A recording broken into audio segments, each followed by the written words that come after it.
Hi again. A little mistake. I got a call right when I was starting the video. So now I'm back. And as I said before, this is an update from what I would call the cave. Um, and this is the place where sort of all the different inspiration channels from the different projects have been stored and in one big sort of pile. So everything in here is sort of an invitation into the physical side of my creative brain, and as you may notice here, it is pretty messy. But that actually means that let's just say we're in the process of getting to the place where new creative projects can be born. Because right now I actually have my office packed into boxes here. I have my drawing screen from Wacom, and so now I'm in a flexible state because basically I'm waiting for a new office to sort of be arranged, and we're looking at different places, talking to people, and this is just, as I said, an update. And actually what I wanted to do was I wanted to give you a little view into some of the stuff that's on this my Fab Frames Instagram profile, because this is sort of the diary I'm keeping in this point in time, and it's really basically for my own sake, but it's also to keep connecting with all the fans, all the creatives that are out there. And I wanted maybe to make this sort of a video that could reappear with questions and so on, so it becomes a bit more flexible format. It's sort of the creative process I'm trying to get into. It's like, what is it that inspires us? And what I can say, in this room, every piece of of mess is a source of inspiration from some time in all the years. So I could basically pick anything here and tell a story about it. And maybe this one could be a good place to start. And this is actually this is sort of an inspiration for something inside Rebel Nature.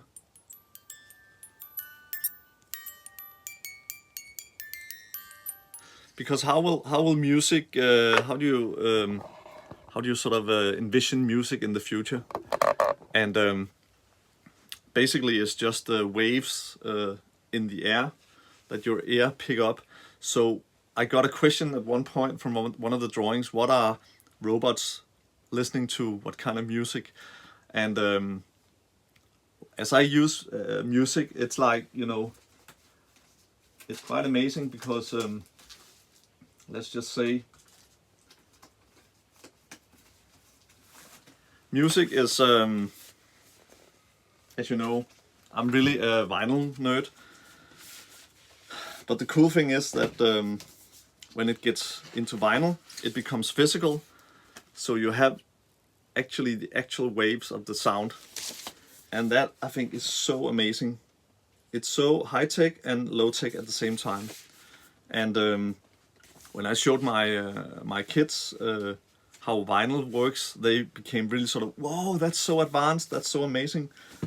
But at the same time, it's actually very physical. And then I showed them this one afterwards.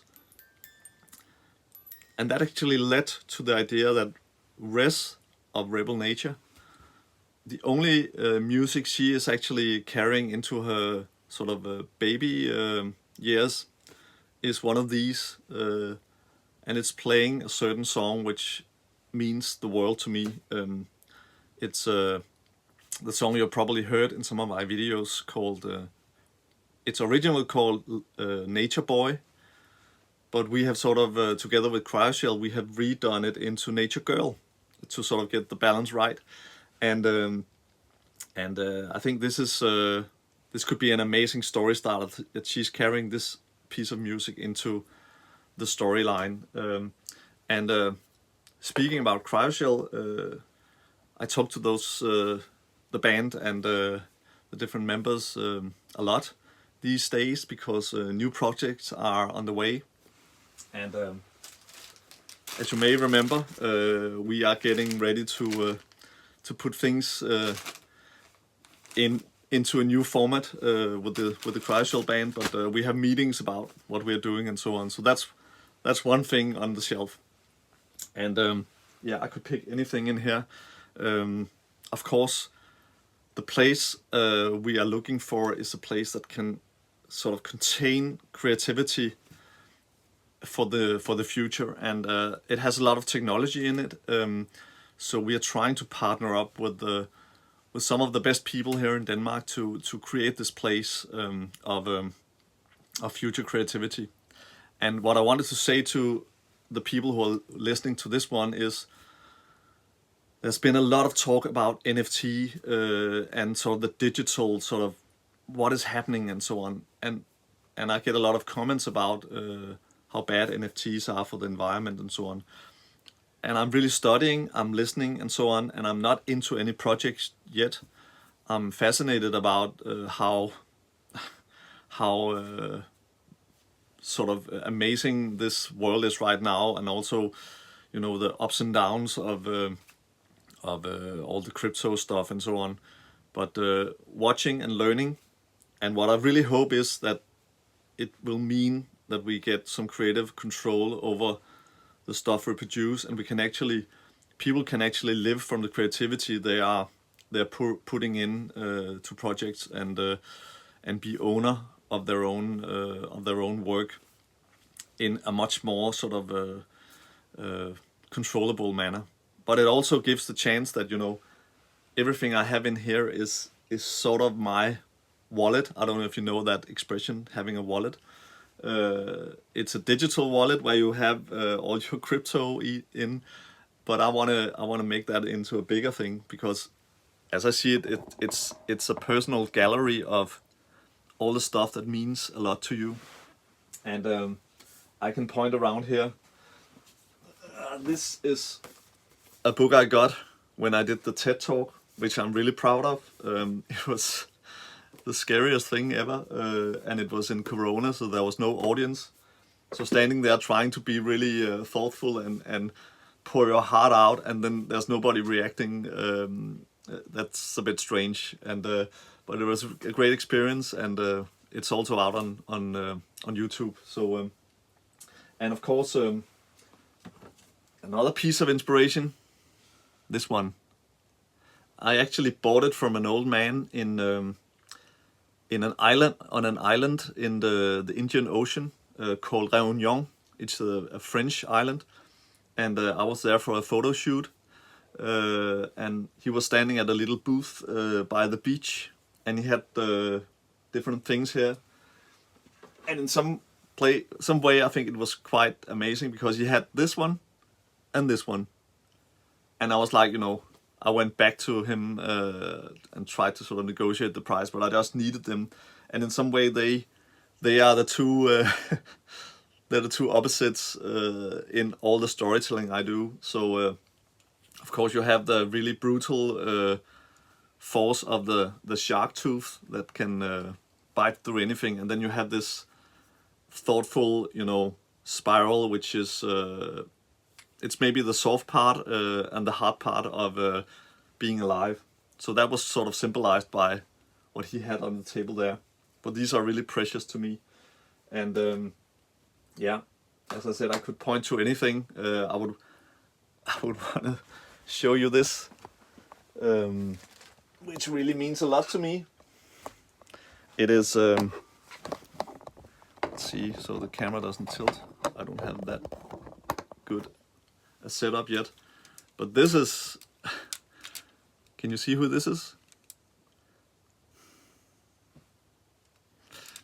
This was actually a face done by one of the Lego designers when I had my, I think 25 years jubilee at the agency, doing Lego and so on. So this is really fantastic, and it all, you know, when I get into this room, all the history and everything sort of meets in one place. And I want to show you another thing. And maybe it shows how nerdy I am, but also my mother, who's passed away. But I have this amazing flight helmet because I was so inspired by the design of the Spitfire. And you know, I wanted so much to get a helmet. So now I'm gonna try it on. Good thing my teenage daughters aren't looking in because...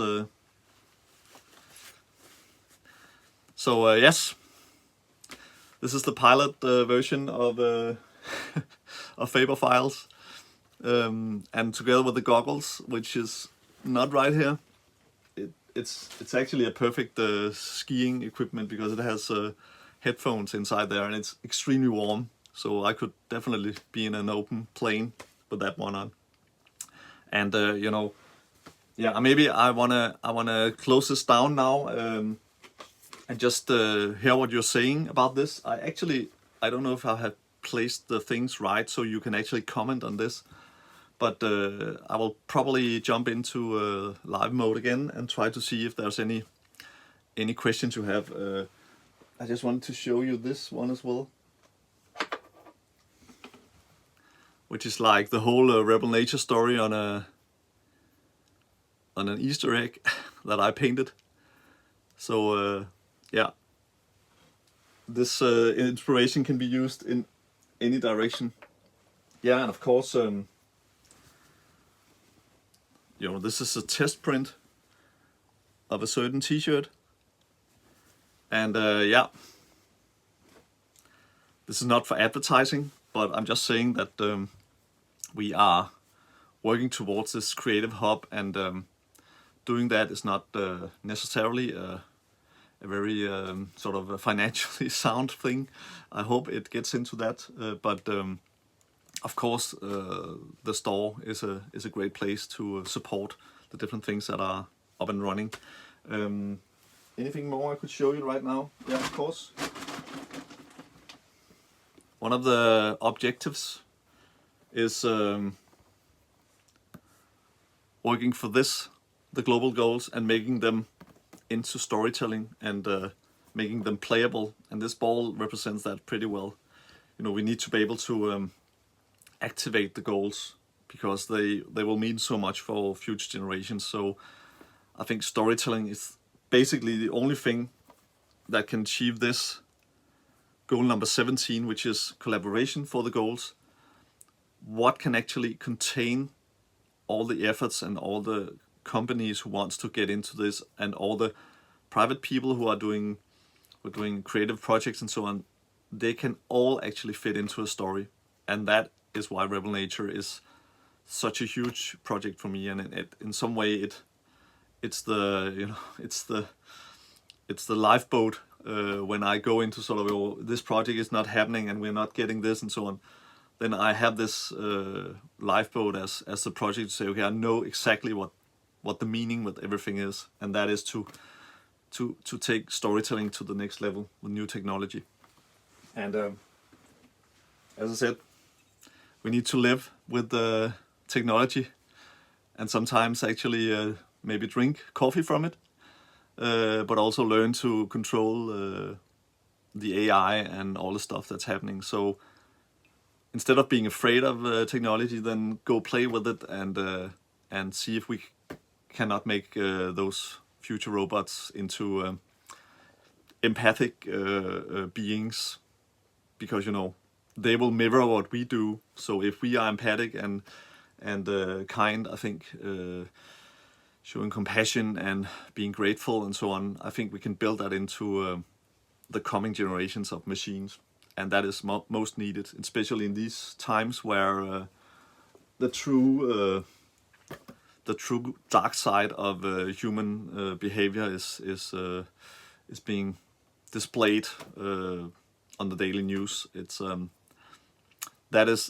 in some way it sets a really dark tone under everything. Also, being creative and inspirational and so on, then you have this sort of, actually now you know what there is to lose, and maybe that's gonna put it even more on the priority, because it has been a kind of since the last 10 or 15 years, it's been one long sort of la la la. I know there's been crisis and so on, but this is really serious, and yeah, and we need to fight for good stuff and for hope and young people being creative, because that's actually the most sustainable you can be. If you take all this trash and combine it in new ways, then it actually becomes something fantastic, instead of just ending up in a dustbin or on a container and being burned and so on. All this is basically a lot of trash, but it's my trash. So see you on the next daily update from the cave, and I hope I have really good news to tell you about where we are going next, and together with whom, and what technologies we will try to build in.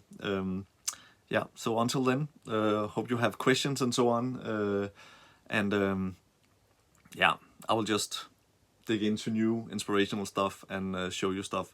I could also start commenting on all the Instagram posts, just to give them a bit more context. But until then, have a great day.